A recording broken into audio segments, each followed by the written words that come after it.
हे मेरे प्यारे भाई और बहनों, आज आपको मैं बताना चाहता हूँ जिसे लोग दुनिया चमत्कार कहती है। वो चमत्कार करने वाला परमेश्वर हमारा और आपका परमेश्वर है। सोचो हमारे लिए कितनी गर्व की बात है।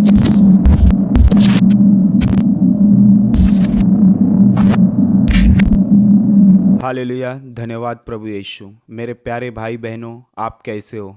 आई होप आप अच्छे होंगे। तो आइए आज हम जानेंगे कि परमेश्वर आज हमसे क्या बात करना चाहता है, उसके बारे में जानेंगे।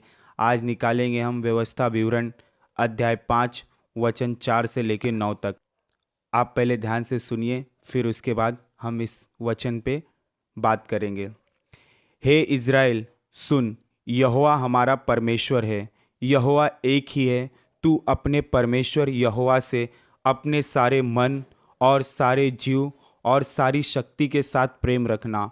और ये आज्ञाएं जो मैं आज तुझको सुनाता हूँ वे तेरे मन में बनी रहे, और तू इन्हें अपने बाल बच्चों को समझा कर सिखाया करना, और घर में बैठे और मार्ग पर चलते लेटते उठते इनकी चर्चा किया करना, और इन्हें अपने हाथ पर चिन्ह के रूप में बांधना, और ये तेरी आंखों के बीच टीके का काम दे, और इन्हें अपने अपने घर के चौखट की बाजुओं और अपने फाटकों पर लिखना।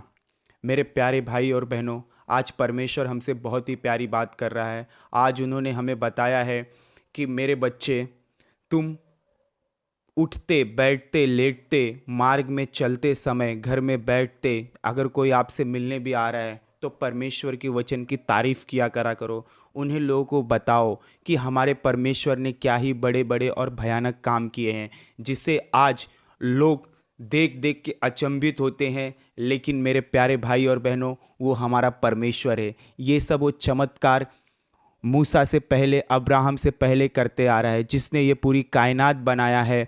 लोगों के लिए ये सब अचंभे की बात है, लेकिन हमारा परमेश्वर हमारे साथ है। वो खुद कहता है कि हे मेरे प्यारे बच्चों, मैं तुम्हारे साथ हूँ, संकट में आस पास हूँ, मुझे पुकारो, मैं तुम्हें उत्तर दूंगा। मेरे प्यारे भाई और बहनों, मेरे बताने का मतलब एक ही है कि दुनिया परमेश्वर ढूंढ रही है, लेकिन परमेश्वर हमारे साथ है। हमारे साथ होने के कारण भी हम लोग उसके साथ रह नहीं पा रहे हैं। इसलिए नहीं रह पा रहे हैं क्योंकि जो हमारे पाप है, बुरे कार्य हैं, जो हमें दोषी और पापी ठहराते हैं, जिसके कारण हम परमेश्वर से दूर हैं। लेकिन मेरे प्यारे भाई और बहनों, ये सब चीज़ें कोई इतनी बड़ी बात नहीं है। जिस दिन, मैं आपसे कहता हूँ, जिस दिन अगर आपने स्वर्ग का स्वाद चख लिया, आप कहेंगे कि ये सब चीज़ें छोड़ना कौन सी बड़ी बात है। क्योंकि परमेश्वर बहुत ही प्यारा है और परमेश्वर नहीं चाहता कि किसी का नाश हो या किसी का बुरा हो। परमेश्वर ने खुद कहा है, हे मेरे बच्चे, जीवन और मृत्यु मैंने तेरे सामने रखा हूँ। मैं तेरा स्वर्गीय पिता होने के कारण मैं कहूँगा तुझे कि तू जीवन को ही चुन। हे मेरे प्यारे और भाई और बहनों, मैं आपसे यही कहना चाहता हूँ कि आप परमेश्वर के वचन को चुनिए, परमेश्वर के साथ बने रहिए और परमेश्वर में आप बढ़ते जाइए। क्योंकि आने वाले समय में परमेश्वर ने खुद कहा है कि तू उठते बैठते मेरे वचन की मार्ग में चलते लेटते, अपने बच्चों के बीच में बैठते समय, खाते पीते उठते समय, हर जगह परमेश्वर की वचन की प्रशंसा करो, बड़ाई करो, लोगों को वचन के बारे में बताओ, जिसके द्वारा परमेश्वर हमसे खुश हो। क्योंकि आपको पता है मेरे प्यारे भाई और बहनों, आज बहुत दुख की बात यह है कि लोग परमेश्वर के वचन को प्रचार नहीं करते। परमेश्वर को खुद कहना पड़ रहा है, जाओ वचन प्रचार करो।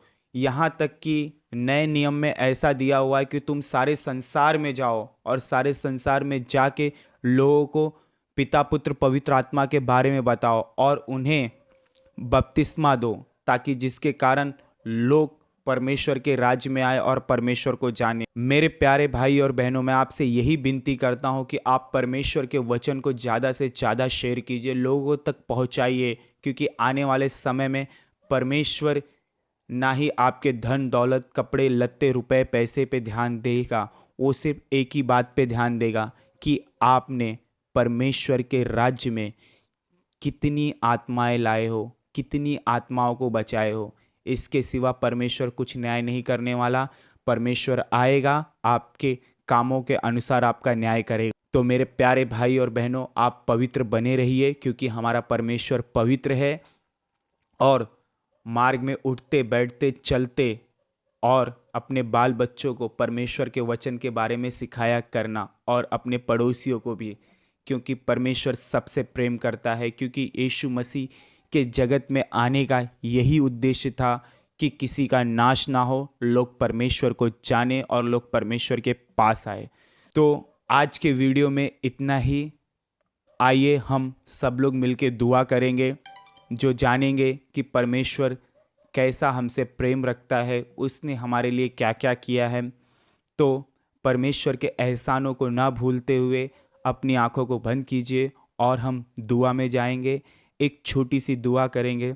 Hallelujah hallelujah hallelujah. महान सर्वशक्तिमान ईश्वर, परमेश्वर के परमेश्वर, राजाओं के राजा, प्रभुओं के प्रभु, हे पिता, मैं प्रार्थना करता हूँ आपके प्रिय पुत्र यीशु मसीह के नाम से, इस समय जो भी भाई बहन इस वचन को सुन रहा है, उनके जीवन में कार्य कीजिए। वो लोग तेरे वचन को जान सके, पहचान सके, तेरी महिमा गा सके। परमेश्वर इनको ऐसी धैर्य की आत्मा दे, जो कि तेरा वचन प्रचार करते समय बिल्कुल ना डरे। परमेश्वर आप उनके साथ रहिए, लोगों को बताने में, चलने उठने में सबकी सहायता मदद कीजिए। पवित्र आत्मा इनकी सहायता मदद कीजिए, किसी का भी नाश ना होने दे। परमेश्वर सब तेरे पास आने दे। परमेश्वर जब न्याय का दिन आएगा तो परमेश्वर मैं चाहता हूँ जो लोग ये वचन को सुन रहे, परमेश्वर वो लोग तेरे पास आए। मेरे प्यारे परमेश्वर, मेरी यही दुआ है, और किसी के भी जीवन का नाश ना होने दे। परमेश्वर मैं प्रार्थना करता हूँ प्रभु, मैं विश्वास करता हूँ कि आपने मेरी प्रार्थनाओं को कबूल किया और उसका उत्तर